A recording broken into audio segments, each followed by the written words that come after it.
Assalamu alaikum wa rahmatullah. Bismillah walhamdulillah wa salatu wa salam ala rasulillah wa ala alihi wa sahbihi wa man walah. Rabbi shrah li sadri wa yassir li amri wa hlul 'uqdatan min lisani yafqahu qawli. Mes chers frères, mes chères sœurs, je vous souhaite à tous et à toutes la bienvenue et j'implore Allah tabarak wa ta'ala de vous récompenser pour cet effort qui est de venir à la mosquée pour écouter le rappel d'Allah tabarak wa ta'ala.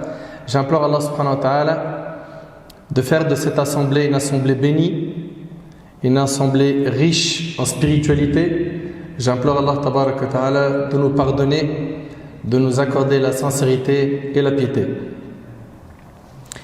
Notre thème aujourd'hui avec l'aide d'Allah tabarak wa ta'ala est la valeur du prophète sallallahu alayhi wa sallam. Sachant que le sujet est long, on va bi'idhnillahi tabarak wa ta'ala le diviser en 4 parties. La première, les épreuves et les hostilités qu'a connues le prophète sallallahu alayhi wa sallam. La deuxième partie, la place et le rang qu'occupe notre bien-aimé sallallahu alayhi wa sallam. Troisième partie, son comportement. Et quatrième partie, quel est notre devoir vis-à-vis de notre prophète sallallahu alayhi wa sallam. Écoutez attentivement ce qui suit, car si on est là aujourd'hui pour parler du sceau des prophètes, de l'imam des imams, du meilleur homme qu'Allah tabarak wa ta'ala a créé, si on est là pour parler de lui, c'est parce que c'est notre leader, c'est notre modèle, celui dont aucune conversion à l'islam n'est valide sans que son nom ne soit cité. Celui dont son nom est cité dans chaque appel à la prière. Il s'agit de l'ami intime d'Allah tabarak wa ta'ala. Remontons un petit peu dans le temps et regardons comment est-ce que ses ennemis se sont comportés avec lui, afin de voir à quel point il a dû endurer, à quel point il a sacrifié pour que les gens disent La ilaha illallah Muhammadun Rasulullah. Dès les premiers instants où notre prophète sallam monta sur le monticule à Safa, après la révélation du verset où Allah tabarak wa ta'ala a dit Fasda' bima tu'mar wa a'rid 'anil mushrikin, expose donc clairement ce qu'on t'a commandé et détourne-toi des associateurs. Et après la révélation du verset où Allah tabarak wa ta'ala a dit wa anzir 'ashiratak al-aqrabin, et avertis les gens qui te sont les plus proches. Après la révélation de ces deux versets, le prophète sallam il monte sur le mont As-Safa. Pour ceux qui connaissent la biographie du prophète sallam, ça va vous parler. Et ce hadith il est rapporté par Bukhari et Muslim. Et le prophète sallam s'est mis à appeler les différentes tribus de Quraysh. Oh les Bani Fihr, oh les Bani Adi. Puis ils se réunirent autour de lui. Ils avaient confiance en lui. Comment est-ce qu'il était appelé avant la révélation? Je vous écoute. Al-Amin, l'honnête, le digne de confiance, n'est-ce pas? Le prophète alayhi salatu wassalam, il les appelle. Abu Lahab arriva en compagnie des Qurayshites. Le prophète sallallahu alayhi wa sallam, il leur dit: me croiriez-vous si je vous disais qu'il y a dans la vallée des cavaliers prêts à vous attaquer? Oui, répondirent-ils. Nous ne connaissons de toi que la sincérité. Et là le prophète sallallahu alayhi wa sallam a dit: alors sachez que je viens vous avertir contre un dur châtiment. Là il est en train d'annoncer qu'il est prophète. Et c'est à partir de cet instant que l'hostilité lui a été déclarée. Son oncle Abu Lahab lui répondit. Qu'est-ce qu'il lui a dit? Il lui a dit: que tu périsses le reste du jour. Est-ce pour cela que tu nous as réunis? Et là Allah tabarak wa ta'ala, le maître Azza wa Jal, défendit son prophète sallallahu alayhi wa sallam et révéla: tabbat yada abi lahabin wa tab, que périssent les deux mains d'Abu Lahab et que lui-même périsse. Ma aghna anhu maluhu wa ma kasab, sa fortune ne lui sert à rien, ni ce qu'il a acquis. Sayasla naran dhata lahab, il sera brûlé dans un feu plein de flammes. Wa imra'atuhu hammalat al-hatab, de même sa femme, la porteuse de bois, fi jijiha hablum min masad, à son cou une corde de fibres. Et je tiens à faire une remarque très importante. Et je vous demande s'il vous plaît d'être très attentif, barakallahu fikum. À chaque fois qu'un prophète était combattu ou insulté, il se défendait lui-même. Et je vais vous donner pas mal de preuves. À chaque fois qu'il y a eu un prophète qui a été attaqué ou insulté, il se défendait lui-même. Il prenait sa propre défense, sauf Rasulullah sallallahu alayhi wa sallam. À chaque fois qu'il a été attaqué, c'est Allah Azza wa Jal qui a pris sa défense. Regardez, Abu Lahab il dit quoi? Que tu périsses le reste du jour. Allah Ta'ala lui répond que périssent les deux mains d'Abu Lahab et que lui-même périsse. Le prophète Nuh, son peuple lui a dit Inna lanaraka fi dalalin mubin. Nous te voyons dans un égarement manifeste. Nuh s'est défendu. C'est lui qui a répondu. Il a dit Qala ya qawmi laysa bi dalala walakinni rasul min rabbil alamin. Il dit oh mon peuple, il n'y a pas d'égarement en moi, mais je suis un messager de la part du Seigneur de l'univers. Le prophète Hud alayhi salam, son peuple l'a insulté et il lui a dit Inna lanaraka fi safaha. Certes, nous te voyons en pleine sottise. Hud répondit Qala ya qawmi laysa bi safaha. Suivez bien, oh mon peuple, il n'y a pas de sottise en moi. Le prophète Moussa alayhi salam, Pharaon lui a dit فَقَالَ لَهُ فِرْعَوْنُ إِنِّي لَأَظُنُّكَ يَا مُوسَى مَسْحُورًا. Pharaon lui dit ô Moïse, je pense que tu es ensorcelé. Moussa alayhi salam se défendit et dit إِنِّي لَأَظُنُّكَ يَا فِرْعَوْنُ مَثْبُورًا. Ô Pharaon, je te crois perdu. Quraysh a accusé notre prophète sallam de folie en disant وَقَالُوا يَا أَيُّهَا الَّذِي نُزِّلَ عَلَيْهِ الذِّكْرِ إِنَّكَ لَمَجْنُونَ. Les Mécois dirent ô toi sur qui on a fait descendre le Coran, tu es certainement fou. La réponse et la défense, elle est venue de qui? D'Allah Azza wa Jal. Allah Ta'ala a répondu dans le Coran en disant wa ma sahibukum bimajnoun. Allahu Akbar. Votre compagnon Muhammad n'est nullement fou. Les polythéistes l'ont accusé d'être un sorcier. Ils dirent وَعَجِبُوا أَنْ جَاءَهُمْ مُنذِرٌ مِّنْهُمْ وَقَالَ الْكَافِرُونَ هَذَا سَاحِرٌ كَذَّابٌ. Et ils, les Mécois, s'étonnèrent qu'un avertisseur parmi eux leur soit venu. Et les infidèles disent c'est un magicien et un grand menteur. Allah Azza wa Jal leur répondit dans Surat Al-An'am فَإِنَّهُمْ لَا يُكَذِّبُونَكَ وَلَكِنَّ الظَّالِمِينَ بِآيَاتِ اللَّهِ يَجْحَدُونَ. Or vraiment, ils ne croient pas que tu es menteur, mais ce sont les versets, donc le Coran, mais ce sont les versets d'Allah que les injustes renient. Qu'est-ce qu'ils ont dit de lui? Ils n'ont pas dit que c'était un poète. وَيَقُولُونَ أَإِنَّ لَا تَارِكُوا آلِهَتِنَا لِشَاعِرٍ مَجْنُونَ. Et ils disaient allons-nous abandonner nos divinités pour un poète fou? Allah Azza wa Jalla répondit en disant وَمَا هُوَ بِقَوْلِ شَاعِرٍ قَلِيلًا مَا تُؤْمِنُونَ. Et ce n'est pas la parole d'un poète, mais vous ne croyez que très peu. Allah Tabaraka wa Ta'ala dit également dans Surat Al-Ma'idah وَاللَّهُ يَعْصِمُكَ مِنَ النَّاسِ. Et Allah te protégera des gens. Et Allah Azza wa Jalla dit Inna kafaynaka al-mustahzi'in. Nous t'avons effectivement défendu vis-à-vis des moqueurs. Allah Tabaraka wa Ta'ala dit Huwa alladhi ayyadaka bi nasrihi wa bil mu'minin wa allafa bayna qulubihim. C'est lui qui t'a soutenu par son secours ainsi que par l'assistance des croyants. Je reviens donc aux premiers instants où le prophète sallam annonça qu'il a été envoyé en tant que prophète. Ils se révoltèrent. Ils se révoltèrent contre lui. Et l'hostilité commença. Une femme vint près de la Kaaba, alors que notre prophète sallam était présent avec Abu Bakr. Puis elle demanda à Abu Bakr où est votre compagnon? Elle parlait de qui? Du prophète sallam. Elle a dit si je le vois, je lui jetterai cette pierre au visage. Puis elle s'en alla. Abu Bakr dit au prophète sallam t'as-t-elle vu au messager d'Allah? Mais il était là. Le prophète sallam répondit non, Allah l'a empêché de me voir.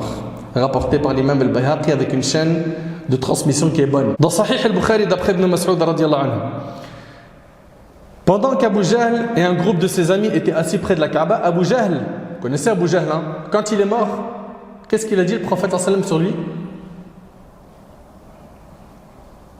Personne ne sait. Barakallahu fik. Le pharaon de la communauté est mort. Alors on parle du prophète sallam, vous avez intérêt à vous retrousser les manches et à lire sa biographie, à l'apprendre par cœur. Vous n'avez pas d'excuses. Ici, Abu Jahl il leur a dit qui d'entre vous est capable de prendre ses impuretés et les jeter sur le dos du prophète une fois qu'il sera prosterné? Uqba ibn Abi Mu'ayt se proposa de le faire et prit ses impuretés et attendit que le prophète sallam se prosterne, puis il les lui jeta sur le dos. Et pendant ce temps-là, Ibn Mas'ud, il regarde la scène sans pouvoir intervenir. Quraysh, quant à eux, se moquaient de qui? Du prophète sallallahu alayhi wa sallam. Notre prophète restera dans cette position jusqu'à ce que sa fille Fatima, radiyallahu anha, la fille du prophète sallallahu alayhi wa sallam, jusqu'à ce que Fatima arriva et lui enleva ce qu'il avait sur son dos. Puis le prophète sallallahu alayhi wa sallam a invoqué en disant: Oh Allah, anéantis Quraysh. Et il a répété cela 3 fois. Allahumma alayka bi Quraysh thalatha marrat. Vous voyez à quel point le prophète sallallahu alayhi wa sallam a subi de ses ennemis. Un jour, Uqba ibn Abi Mu'ayt l'étrangla de son châle pour le tuer. Et c'est là qu'Abu Bakr le poussa et dit: allez-vous donc tuer un homme parce qu'il a simplement dit que son Seigneur est Allah?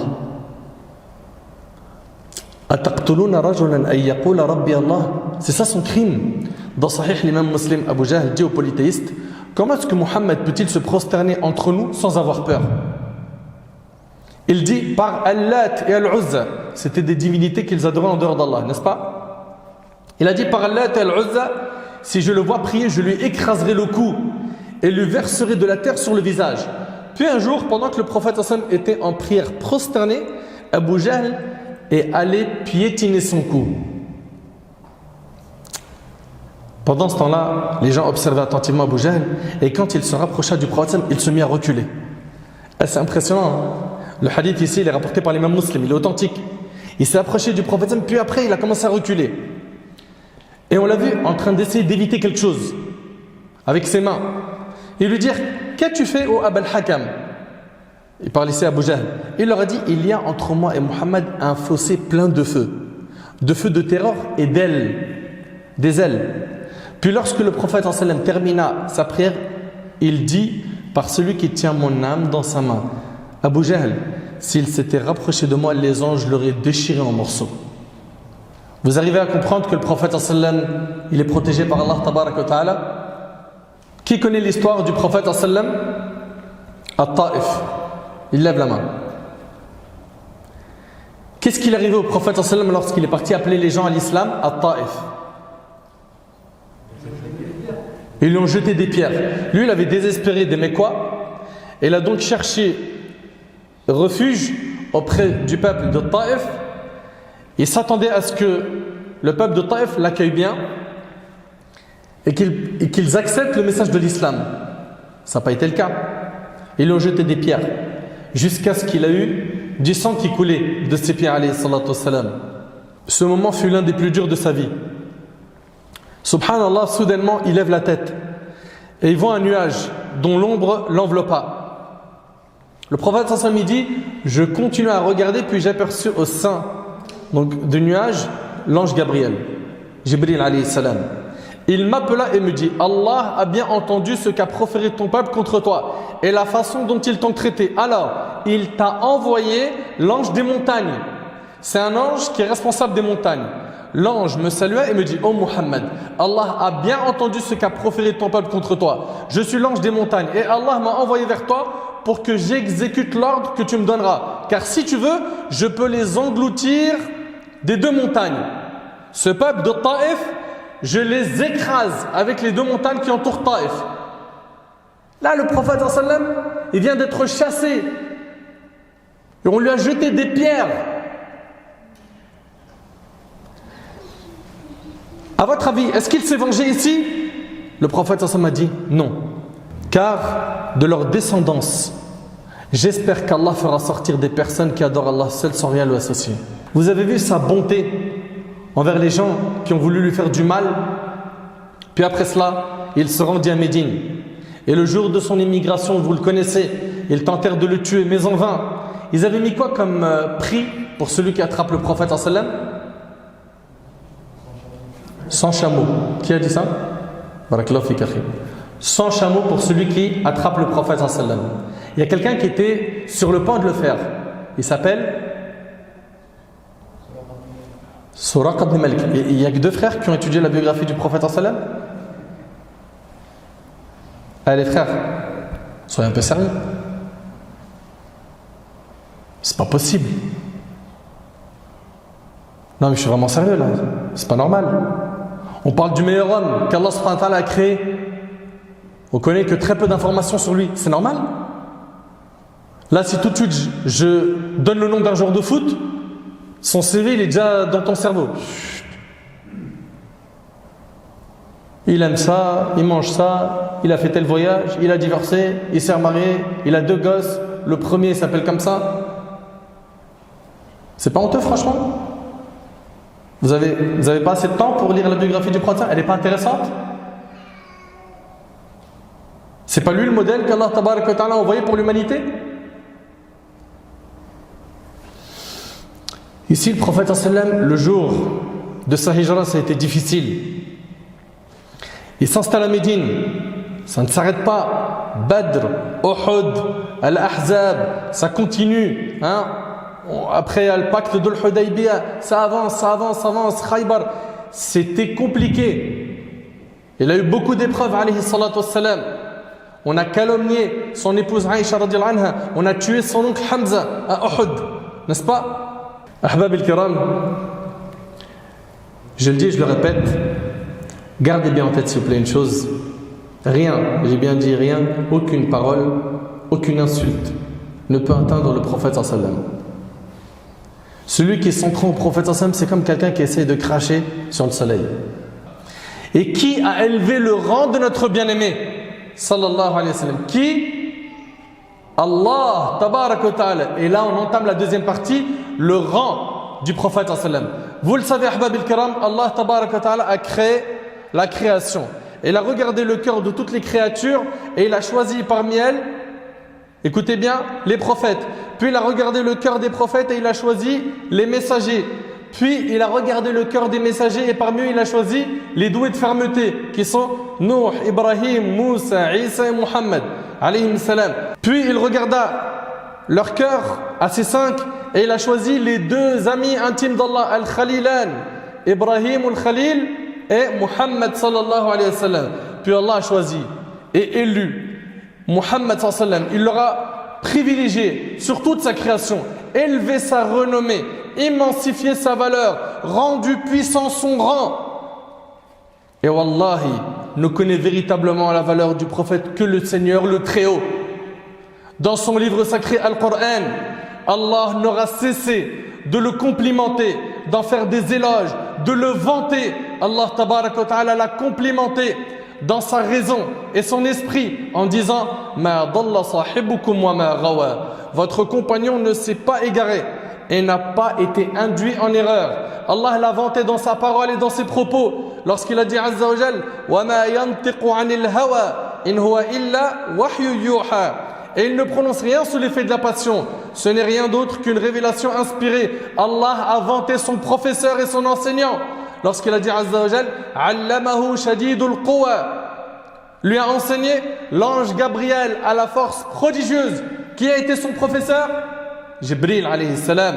Allah Azza wa Jal a vanté son cœur lorsqu'il a dit Ma kadhaba al-fuadu ma ra'a. Le cœur n'a pas menti en ce qu'il a vu. Allah Azza wa Jal a vanté sa vue lorsqu'il a dit dans Surat An-Najm Ma zagha al-basaru wa ma tagha. La vue n'a nullement dévié ni outrepassé la mesure. Allah Azza wa Jal l'a vanté aussi en citant la meilleure de ses qualités dans Surat Al-Qalam. Et tu es certes d'une moralité éminente.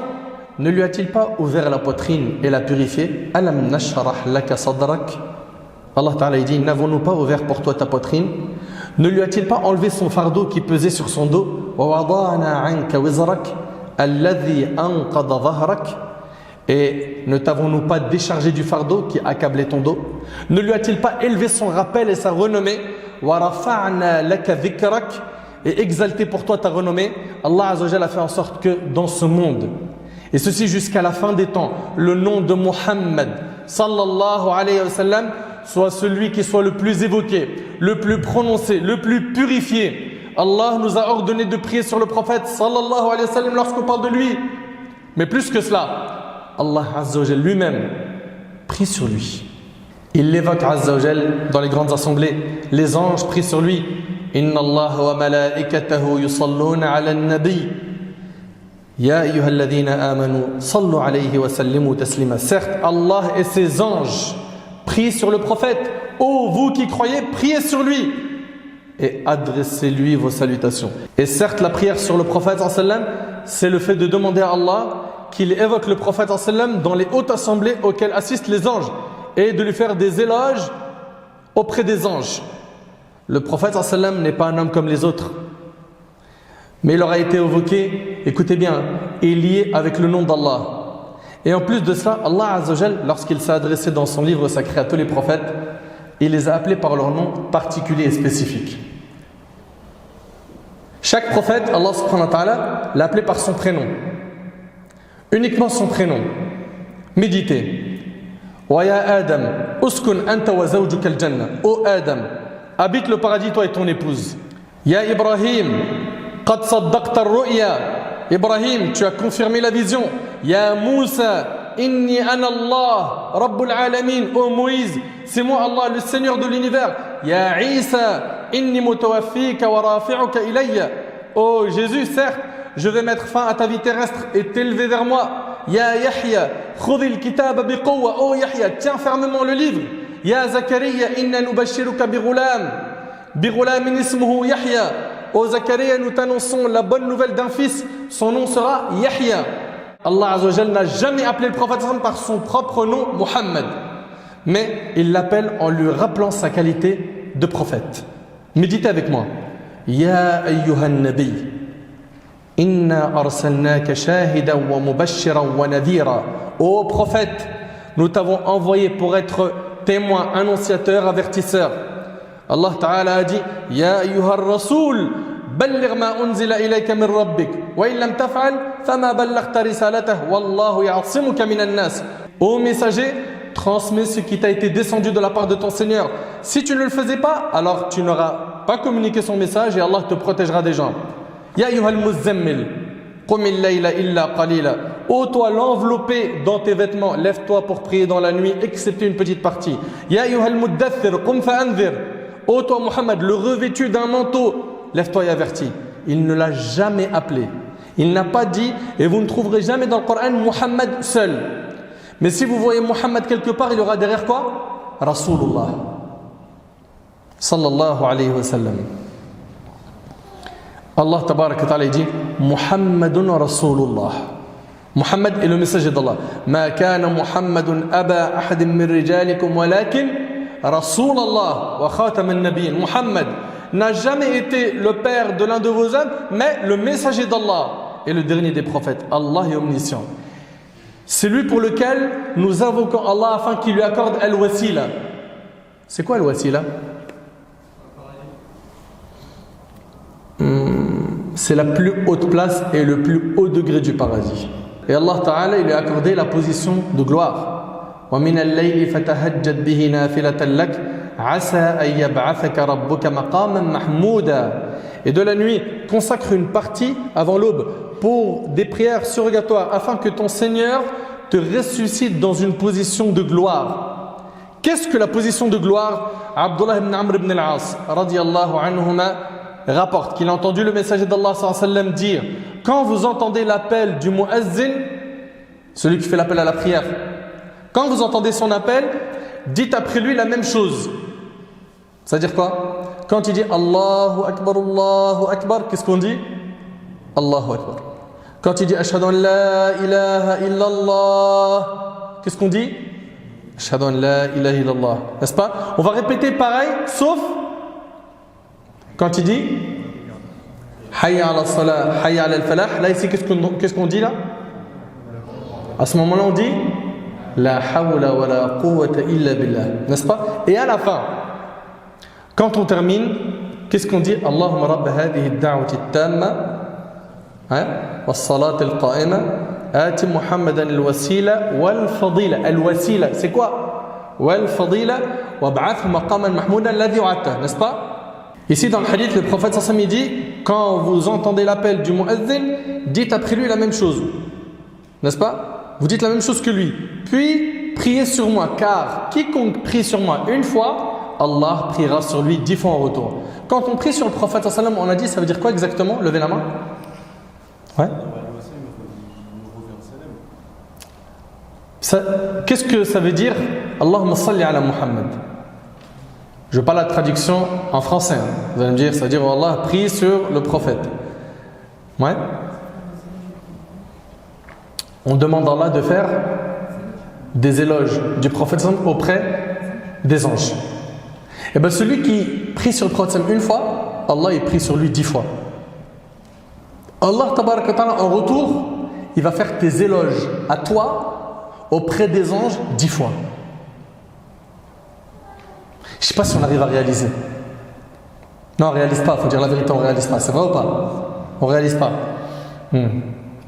Si c'est un acteur ou un chanteur ou un joueur de foot qui vient, il dit ton nom en bien sur une radio ou sur TF1 ou autre, tu dors plus. Il a parlé de moi, les gars. Non mais t'as vu la vidéo ou pas? T'as entendu tout ce qu'il a dit? T'as lu entre les lignes en plus qu'il a dit? Il va même s'inventer des trucs. Des lignes, il n'y a pas de lignes. Il a dit 2 mots. Il ne réalise pas. C'est trop fort pour lui. Mais comment on ne réalise pas qu'il s'agit ici d'Allah, Allah tabaraka wa ta'ala, le créateur, le puissant, le roi, le maître. Tu pries sur le prophète une fois, Allah en échange, il va faire tes éloges, il va parler de toi en bien auprès des anges 10 fois. Apprenez à dire Allahumma salli ala Muhammad. Et ici, le prophète alayhi salatu wassalam dit, puis demandez à Allah de m'accorder al-wasila, qui est un haut rang au paradis qui ne convient qu'à l'un des serviteurs d'Allah. Et j'ai bon espoir d'être ce quelqu'un.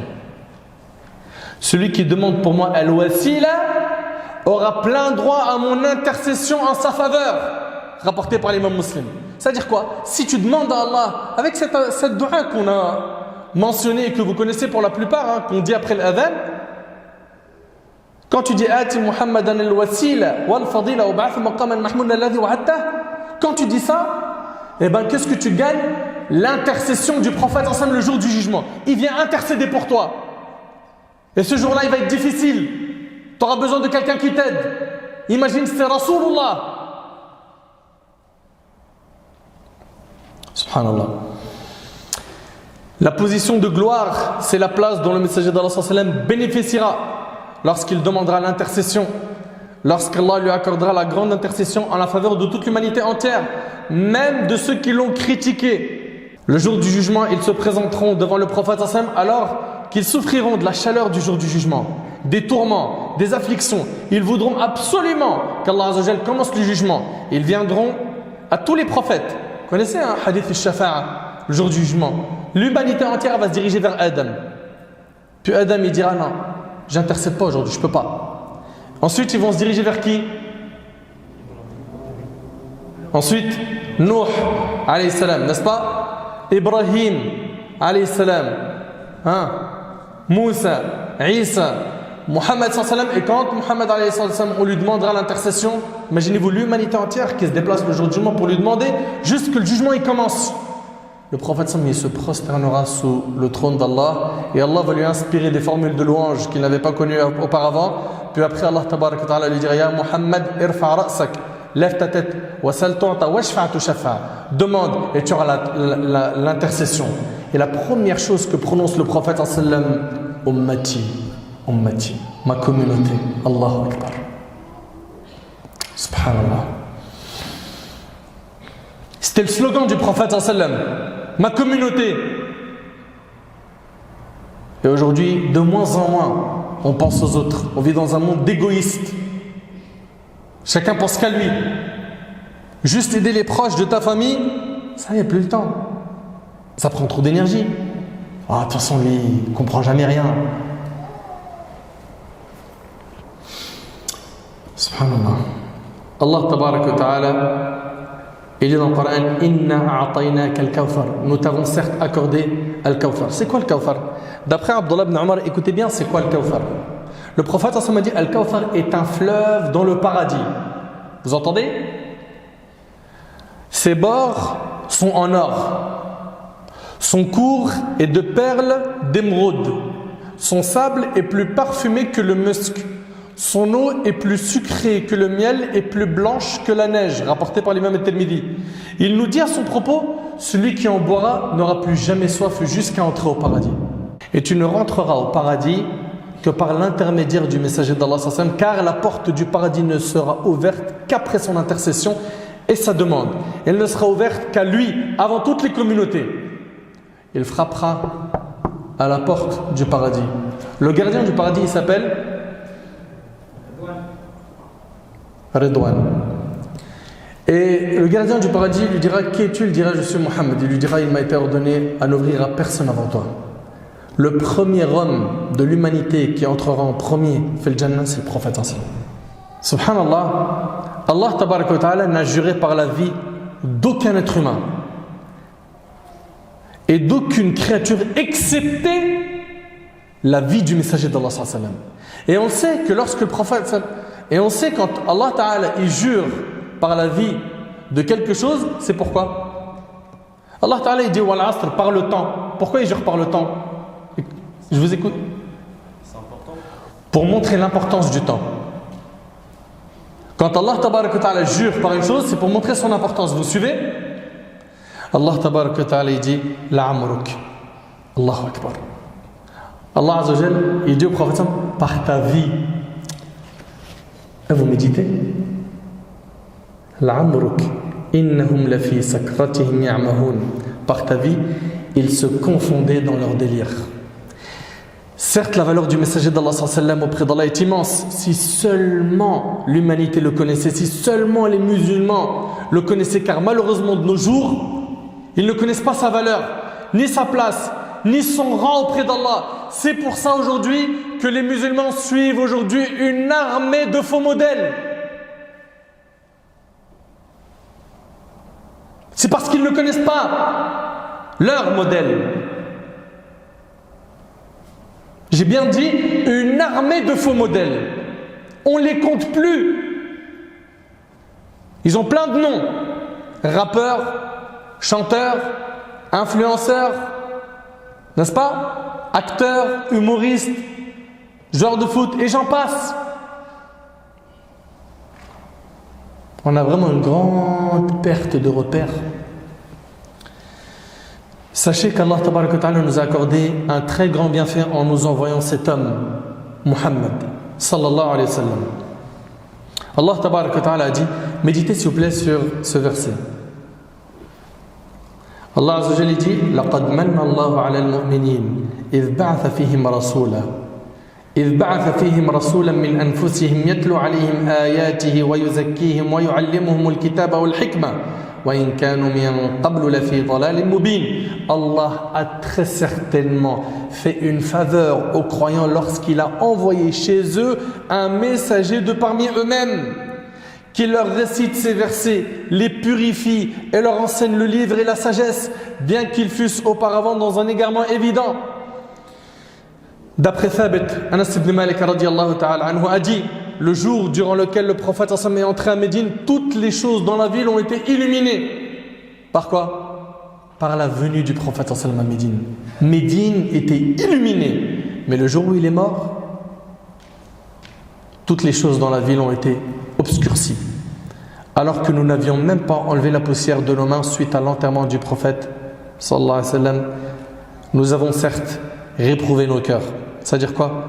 Leur cœur n'était pas comme il était de son vivant après le décès du prophète sallallahu alayhi wa sallam. Le messager d'Allah sallallahu alayhi wa sallam nous raconte un des bienfaits qu'Allah lui a accordé et une des qualités qu'Allah lui a accordées et une des choses qui nous prouve sa valeur et son rang auprès de toute l'humanité.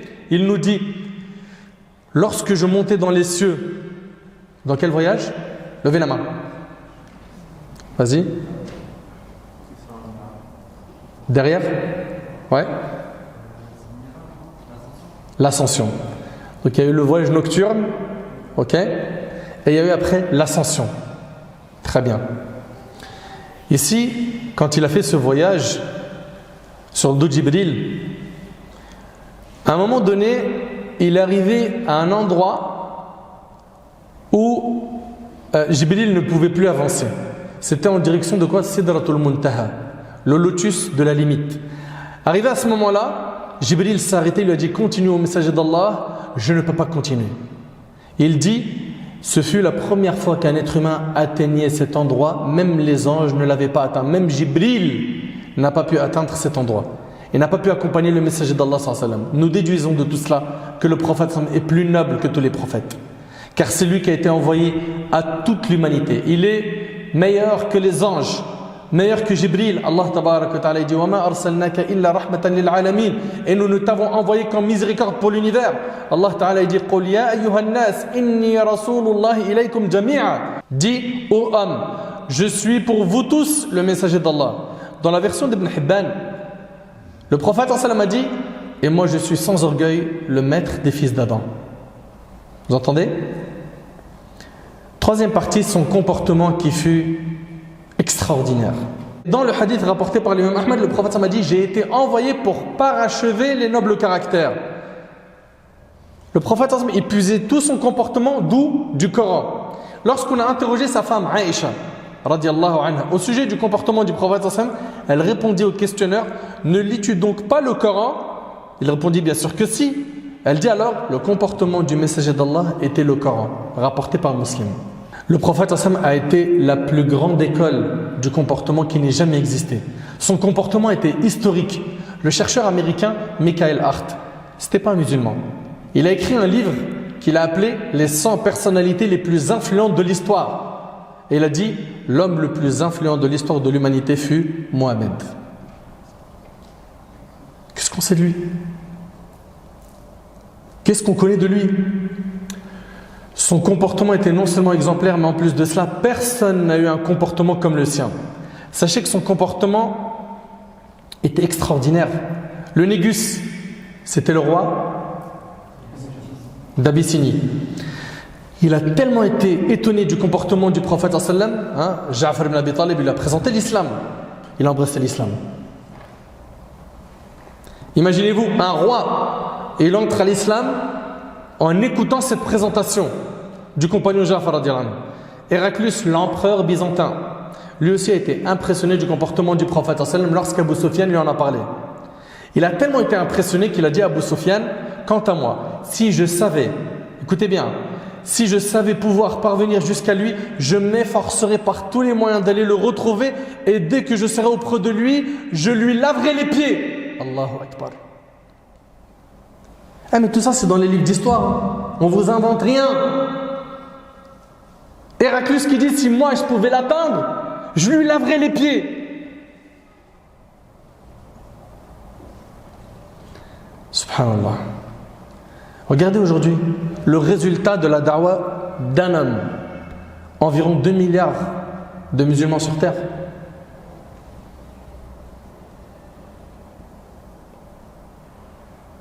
Tout ça, c'est dans le compte de ses bonnes actions. Alayhi salatu wassalam. Les gens se sont tellement posé des questions sur son comportement, ce prophète, cette religion, qu'aujourd'hui, on dépasse les 200 millions de musulmans en Indonésie, au Pakistan pareil, en Inde. En 2019, ils étaient 195 millions. Au Bangladesh, en 2017, ils étaient 157 millions. Je n'ai pas les derniers chiffres. C'est le fruit de ce bon comportement, de la da'wa du prophète sallallahu alayhi wa sallam. Sans trop tarder, voyons un échantillon du comportement du bien-aimé alayhi salatu wa sallam. Ali ibn Abi Talib, c'était le cousin du prophète sallallahu alayhi wa sallam, mais aussi, vas-y Hassan, le mari de sa fille. La fille du prophète sallallahu alayhi wa sallam ici, c'était Fatima radiyallahu anha. Et Ali ici radiyallahu anhu, c'était le mari de Fatima, la fille du prophète sallallahu alayhi wa sallam. Ali ibn Abi Talib, il décrit le comportement du prophète sallallahu alayhi wa sallam et il dit, écoutez bien s'il vous plaît, il n'a jamais été vulgaire et n'a jamais cherché à l'être. Il y en a des raretés qui n'ont jamais, écoutez bien, été vulgaires et n'a jamais cherché à l'être. Mais certains des fois ils cherchent à l'être. Pourquoi? Comme ça je me fais respecter. Sinon je ne m'intègre pas avec l'équipe. Si je dis pas de gros mots, on va dire je suis une tapette. Et il n'a jamais cherché à l'être. Et il ne chahutait pas dans les marchés. C'était pas quelqu'un qui se faisait remarquer dans les marchés, il ne faisait pas de bruit. Il ne rendait pas un mal par un autre, mais au contraire, il pardonnait et tournait la page. Alors, ici je vous demande de méditer s'il vous plaît. Pardonner à quelqu'un, on est d'accord déjà, c'est un effort, oui ou non? Quelqu'un il t'a fait un vrai mauvais coup, c'est quelque chose. Mais tu sais, ça veut dire quoi tourner la page? Le prophète il pardonnait et tournait la page. Tu peux dire à quelqu'un je t'ai pardonné, mais tu n'as pas tourné la page, il te reste encore ici quoi? Quelques petites taches dans ton cœur. Le prophète il pardonnait et il tournait la page. Et à chaque fois que je parlais avec quelqu'un, quand on litige avec un autre, je dis mais akhi, pardonne, Allah il va te pardonner. Le prophète il pardonnait, il tournait la page. Oh non, c'est trop grave ce qu'on m'a fait.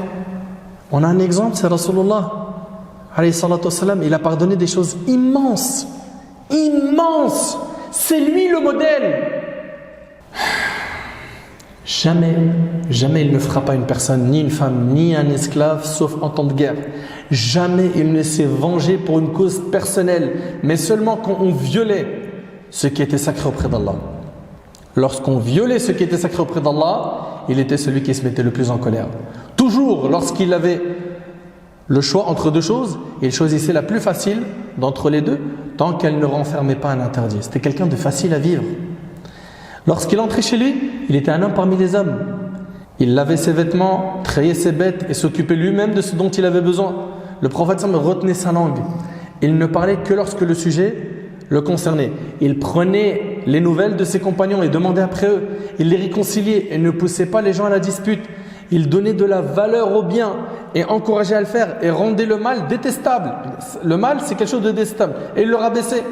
Il ne se levait ni ne s'asseyait qu'après avoir évoqué Allah. Chaque déplacement qu'il fait, il évoque Allah. Dhikr. Il restait assis jusqu'à ce que tous les autres groupes se soient entretenus avec lui. Il donnait à chaque personne une part de son temps, de telle manière que chaque personne pensait qu'elle fut la mieux accueillie. Chaque personne qui le fréquentait disait « Personne n'a été accueilli comme moi. » Chaque personne. Mais à quoi il ressemblait son comportement? Subhanallah. Il répondait à la personne par ce qu'elle désirait ou une parole douce.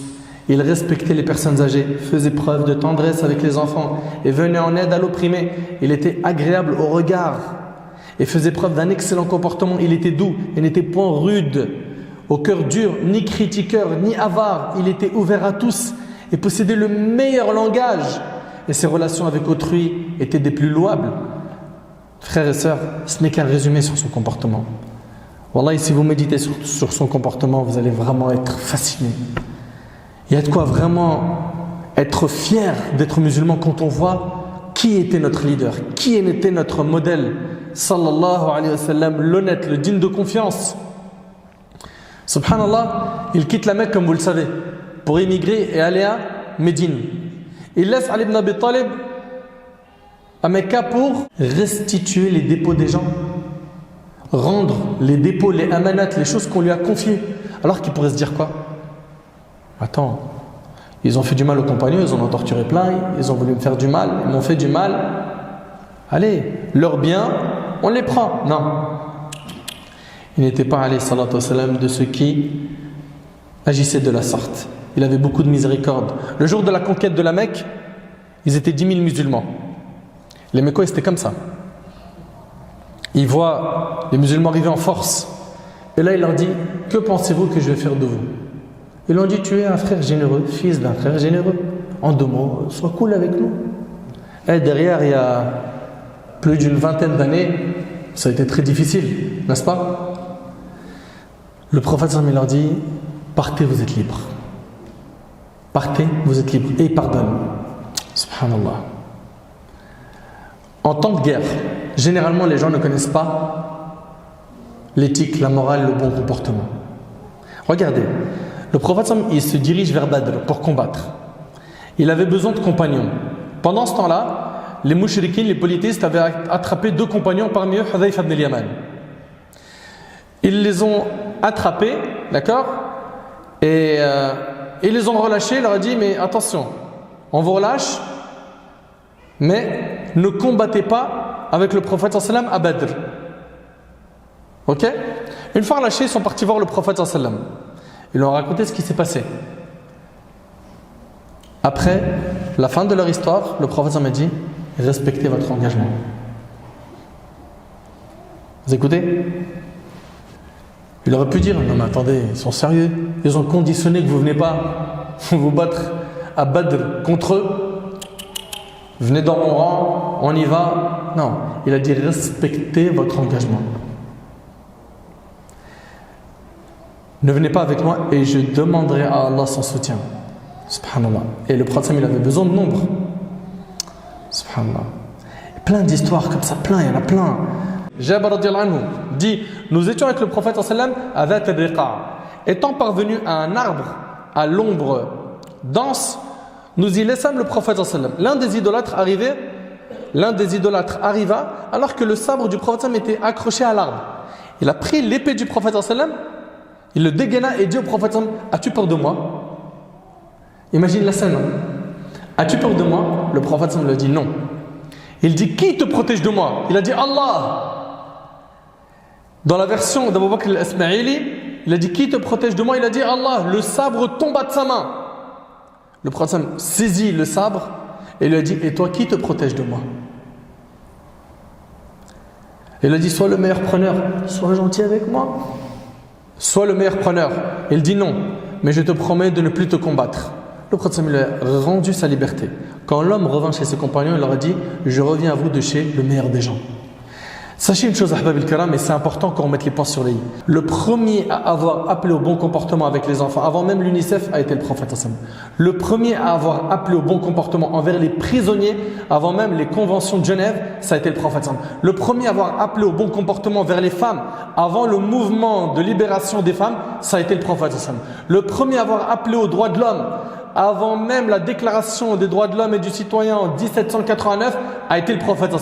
Le premier à avoir recommandé la libération des esclaves avant la déclaration universelle des droits de l'homme en 1945 à New York, ça a été le prophète. Le premier à appeler aux droits des animaux avant même l'association Greenpeace et WWF fut le prophète. Je reviens à dire que notre prophète a été envoyé comme miséricorde pour l'humanité. Et la preuve en est ce qu'on vient d'entendre, qui n'est qu'un échantillon. On a vu ici comment le prophète il était avec ses ennemis, ses prisonniers en temps de guerre. Subhanallah.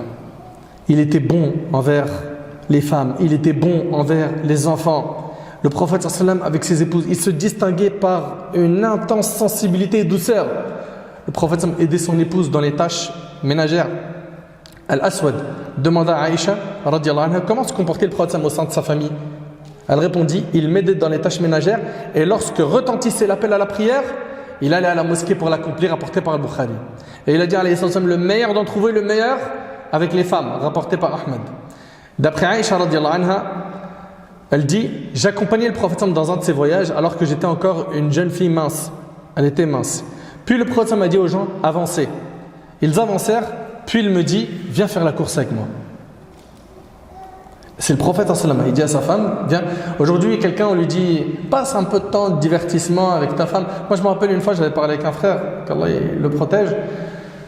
Une fois je lui dis, je parle avec lui, il me dit, ma femme voilà, elle m'en veut et tout. Pourquoi? Il me dit, parce que je parle pas trop. Je dis, pourquoi? Il me dit, le prophète, il a dit, celui qui croit en Allah et au jour dernier, qu'il dise du bien ou qu'il garde le silence.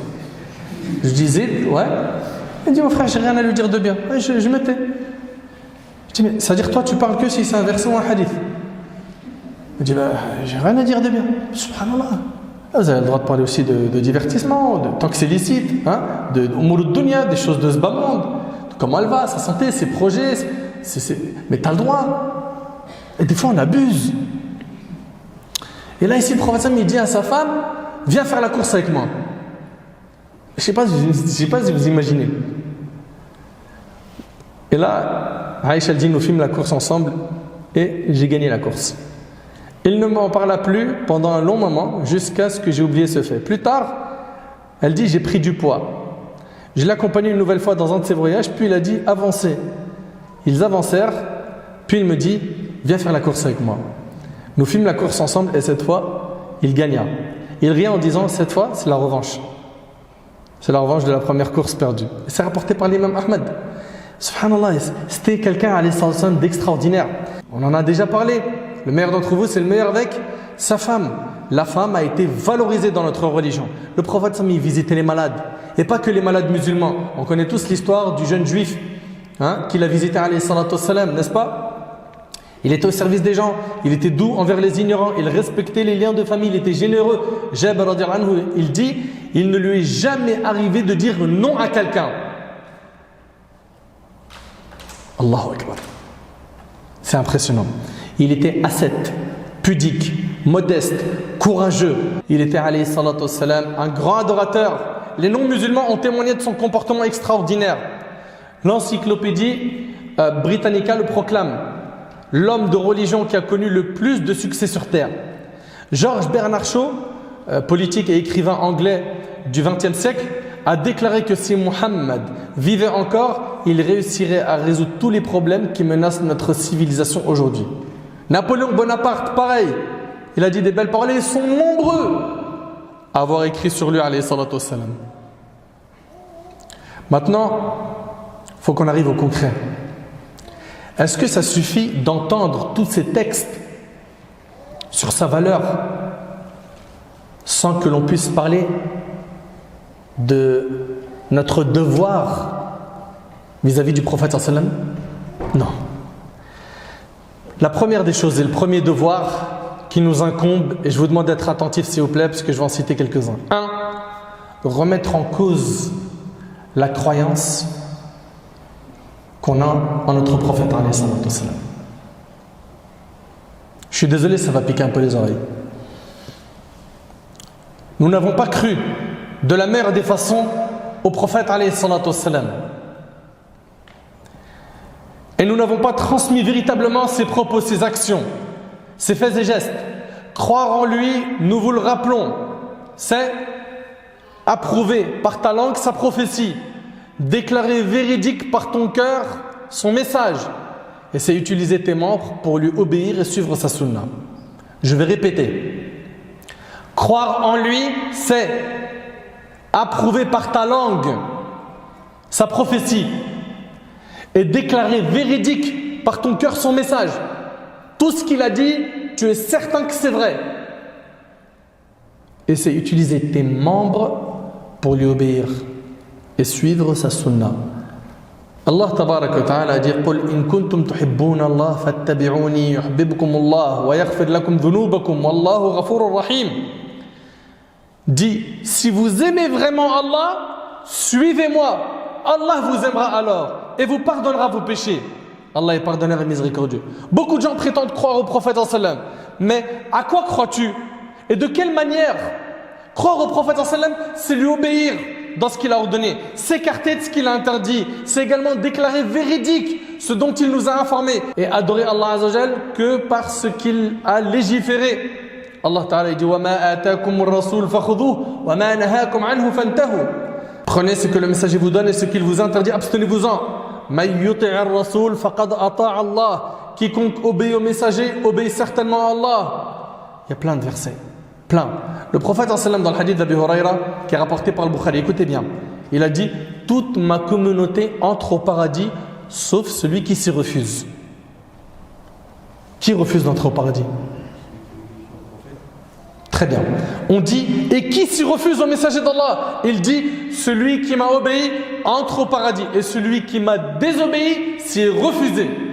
Lorsque tu refuses d'obéir au messager d'Allah, lorsque tu commets ce qu'il a interdit, c'est comme si tu avais refusé l'entrée au paradis. Tu dois également déclarer véridique tout ce dont il nous a informés. L'imam Ahmad rahimahullah rapporte dans son recueil et l'imam Al-Hakim rapporte dans son Mustadrak avec une chaîne de transmission authentique que Abdullah ibn Amr radiyallahu anhu an jami' as-sahaba a dit j'écrivais les gestes et paroles du messager d'Allah sallallahu alayhi wa sallam. Écoutez un peu cet attachement, cet amour des compagnons. Désirant apprendre tout cela, mais sont venus alors à moi des hommes de Quraysh qui m'ont interdit de faire cela et ils m'ont dit tu écris tout à propos du messager d'Allah alors que ce n'est qu'un humain.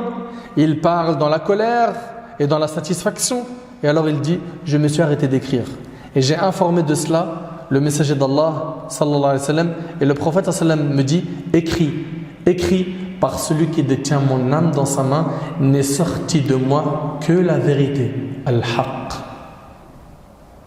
Vous entendez? Tout ce que le prophète sallallahu alayhi wa sallam dit, c'est vrai.